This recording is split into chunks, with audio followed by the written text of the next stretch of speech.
What is the mood at Alabama? We do mood trackers all the time. We take a temperature of the fan base, and right now it is heavily dependent around Alabama football, your mood based on your age, which is not normally the way we cut the pie. Normally it's a one-size-fits-all, but you're either false alarming or you're freaking out. And basically those people who are 35 or older have lived through famine as an Alabama fan. And those who are 30 or younger, I know math, guys. I know you were technically alive when Mike Shula and maybe even Mike DuBose roamed the sidelines and Mike Price roamed the Gulf Coast. If you know, you know.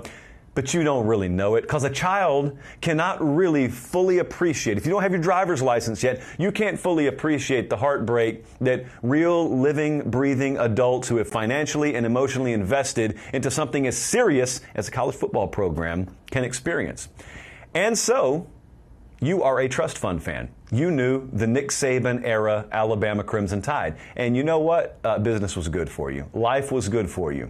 And they can never take it away from you. That's the good news. The other good news is they probably hired a very adequate replacement, if you ask me, in Kalen DeBoer. However, things have gotten off to a little bumpy start. So I just mentioned some names. I want to mention them again because we're talking about moods here. If you think that Alabama football is in like legitimate trouble, and by trouble, I don't mean they may not win the national title every year. I mean like real trouble, the kind of trouble they're dealing with in LA or Ann Arbor or Tallahassee. Like if you're even remotely considering approaching that opinion, stop. Just sit down or go outside and touch some grass. But if you are there, I do want to ask you, what do the names Mike DuBose and Mike Shula mean to you? What does that era mean to you? Because if you live through it, you know that it's not so bad right now. I mean, they're talking about you still on the fringes of playoff contention. You got 2 losses. You lost to Vandy. It's inexplicable, I know. You lost to Tennessee. You ran off a decade and a half's worth of a run against them, so much so that today's 18-year-old does not even know Bama-Tennessee as a rivalry. Only recently has it become competitive again. So, yeah, things aren't perfect now. But there's a long fall down the rungs on the ladder from rung 10 to rung 1, and you're on like rung 7 right now, and you think you've splattered yourself on the ground, and you really haven't. So those names, what do they mean to you? Based on what those names, Mike DuBose, Mike Shula, based on what those names mean to you, that probably determines whether you're sort of false alarm mode right now, meaning it's year 1 and DeBoer will get the ship righted, or you're freaking out because DeBoer's supposed to come in and seamlessly take the baton handoff like it's an Olympic marathon, and if he doesn't, then we're screwed. Is this famine? No, it is not. It is not at all. They don't know famine there. You don't know famine there. And I'm speaking to you, not authoritatively, I speak to you as your friend. You guys who are enrolled at the University of Alabama right now, ton of you listen to or watch the show. You're probably jogging around campus right now, and you want me to make you feel better? I'll make you feel better. You hired the right guy.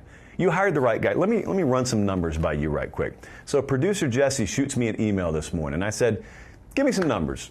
How bad is it really for Alabama? So producer Jesse tells me that they are 123rd in plays run against. They are 100th in plays run, so the offense isn't on the field. The defense is on the field constantly. They're 119th in the country in penalties. And so I'm asking you, is that really Kalen DeBoer's Alabama? My answer is no, very quickly. I watched the guy at multiple stops have one of the most ratcheted up programs in America and beat teams that roster-wise he had to punch up against. So do you really think that's Alabama permanently under Kalen DeBoer? You don't think that. I don't think most of you think that. I think maybe some outsiders want that to be the case. If you're an Auburn fan or an LSU, Georgia fan, whatever, you want that to be the case. But I'm not talking to you at the moment. I'm talking to just Bama fans. Do you really think that's Kalen DeBoer's Alabama? No, that's not Kalen DeBoer's Alabama. And I'm also going to leave you with this. I do believe there is a new kind of thing that's happening in college football right now. It's going to be unique. It's when a big-time program has a job opening, like Alabama, and the roster's still really good, like Alabama was. It's the portal era, and it's NIL era now. So your biggest risk when you first take over a job is all your talent leaves. It didn't used to be like that. It used to be, I mean, go watch movies or go watch documentaries of the 70s and 80s and 90s when a new coach came in. The players were like, man, I wonder what the new coach is going to be like. Well, today's player is, am I even going to stick around to see what the new coach is like? I'm about to bounce because I got 5 offers for 6 figures here that I'm going to go be a backup right guard somewhere else. So when you take that job, my point is, you want to come in, and the old school part of you wants to immediately instill toughness and discipline, and you want to install your way of doing things.